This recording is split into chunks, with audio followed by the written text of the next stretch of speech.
products in their store. That's amazing. And so, you know, I had to do a ton of reading, Yeah. right? And had to do a lot of research on my own.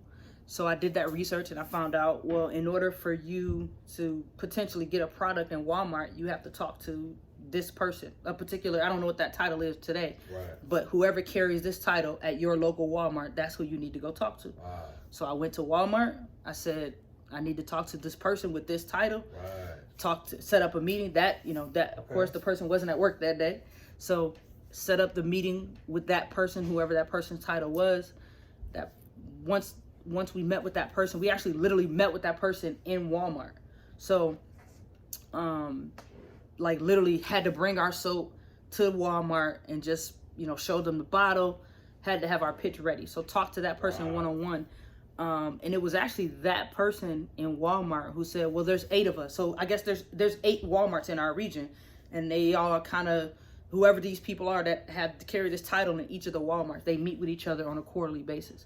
So, of course, when we met with that person, they had just met as a region. So we had to wait till the next quarter.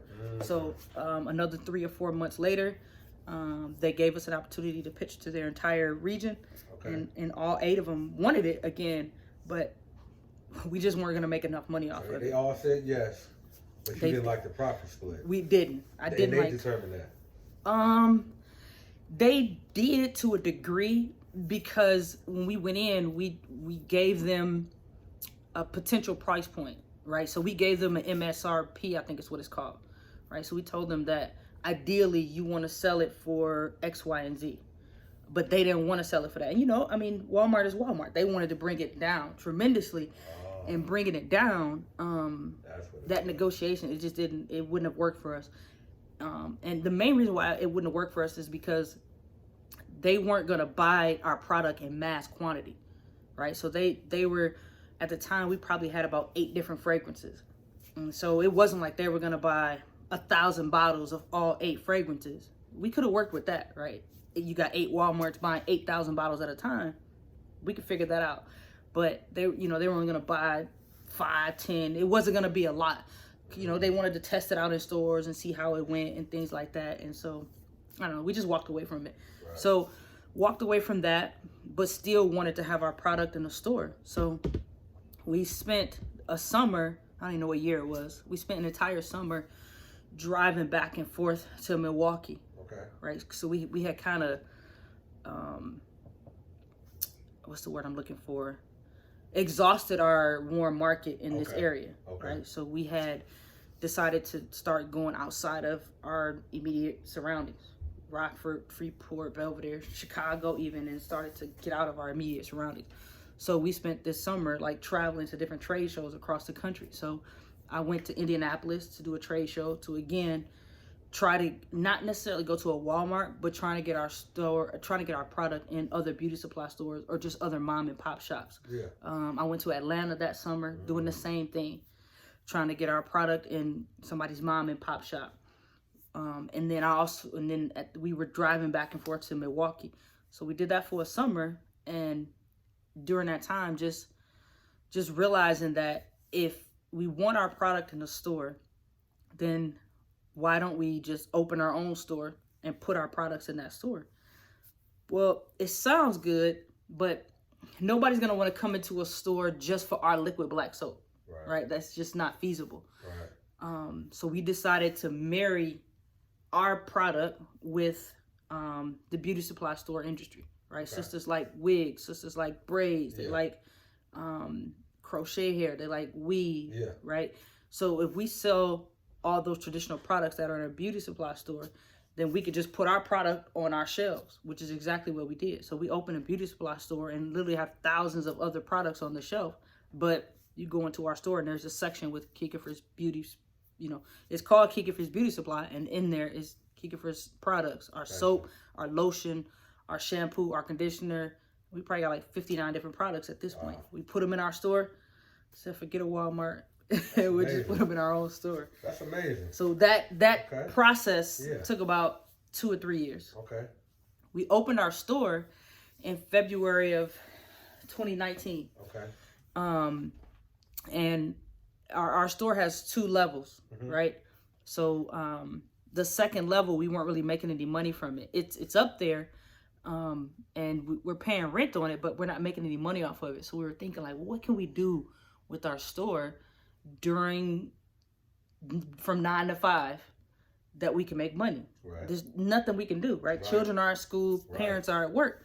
So we were kind of going back and forth trying to figure out what to do with that space so that we can leverage every square inch of our property and make money from it. Absolutely. Right? So we were already leveraging different opportunities in our store. So we were selling ad space on the TV in our store. We were selling ad space right at the counter, right? So you could come in and bring your business cards, and we would put a business card in every bag that came out the store, right? Okay. So we would do that for like $100 a month. Okay. And you can give us as many business cards as you want. So we were trying to sell every square inch of the store, but couldn't figure out what to do with this upstairs space.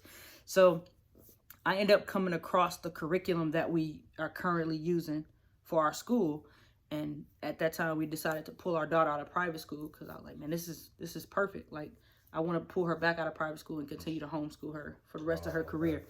So when I found a curriculum that would work for her all the way through high school, I'm like, well, if it'll work for her, then it's going to work for the broader community. Yeah. This thing is bigger than just my daughter. And on top of that, we could put a school upstairs, and when parents pay tuition, now we're making money from upstairs. Oh, wow. Right? So we can run the beauty supply store downstairs and still run the school, which is what we did. So it was me and my husband. So he would be downstairs at the register, and I would be upstairs teaching at school. Talk about a trap house. You stupid. A trap house. That's a good way to look at it. Let me ask you a question. So when you were back substituting teaching, did you have a thought or a premise in your mind that was something that you wanted to do? Like, were you fulfilled by doing that job? Substitute teaching? Yeah, when you were doing that. No, I wasn't fulfilled, but I enjoyed being around our children. I enjoyed being around Black children and making a change in their life. So to this day, I could see some of my students and they remember me. Hey, Miss Williamson, I remember you. And, X, Y, and Z. So that intangible was a joy for me. But the environment that I was working in, I didn't enjoy it. I didn't enjoy it because I wasn't appreciated and I wasn't valued. So yeah, and I had no opportunity to grow in that environment and in that area. So I was, like I said, I was working like a full-time teacher, right? So I had to do the professional development, like everything that they expected of a full-time teacher, they expected of me. But when we had Christmas break, I didn't get paid. I wasn't on salary, right? Summer break, I didn't get paid over summer breaks. I didn't get paid vacation time. I was just a sub. Right, I didn't get paid sick days off, so I had to work hard, but I wasn't being rewarded. I wasn't compensated for my work, but I was working just as hard as any other teachers. As a matter of fact, in my remedial reading classroom, I came in September, and they had a process where the students have to test out in January or in December. They test out in December, and then they try to test them out in before the school year ends, and I came in September and I had 5 classes. So you only have they don't, as long as students can read, then there's no need for this class. So nonetheless, in December, I had enough students to test out where I only had 3 classes left, right? So I had put in the work with teaching 2 classes worth of students to be able to read and have the confidence to read to where they could test out. And now they're reading at least, I don't know what the minimum level was to be able to not have to take this class, but it was some 15, 20 students who they took this test in December and they didn't have to come back to my reading class, right? So I was working hard and I was making a difference in my classroom, but I wasn't being compensated for it. That sucks. So, but I can't put a price on the lessons that I learned, right? So today, right, I own and operate and run a school. Let's talk about that. And my experience in the classroom as a substitute teacher has carried over into my experience with being able to own and operate and actually run a school. Yeah. So it's interesting because I've heard my husband talk about how entrepreneurs don't have to have a degree, right? But you can open an institution that requires other people to have a degree. So I can literally go out and do all the paperwork and do whatever's necessary to open a hospital, but I never have to become a physician But in order for you to come work at my hospital, you gotta be a physician, right? That. So I can do everything that I need to do to be able to open a school, but I never have to get a degree in teaching. Like there's people out there, and I'm not knocking, what people do, and I'm not knocking the degrees that people get, but there's people out there that work hard to get a degree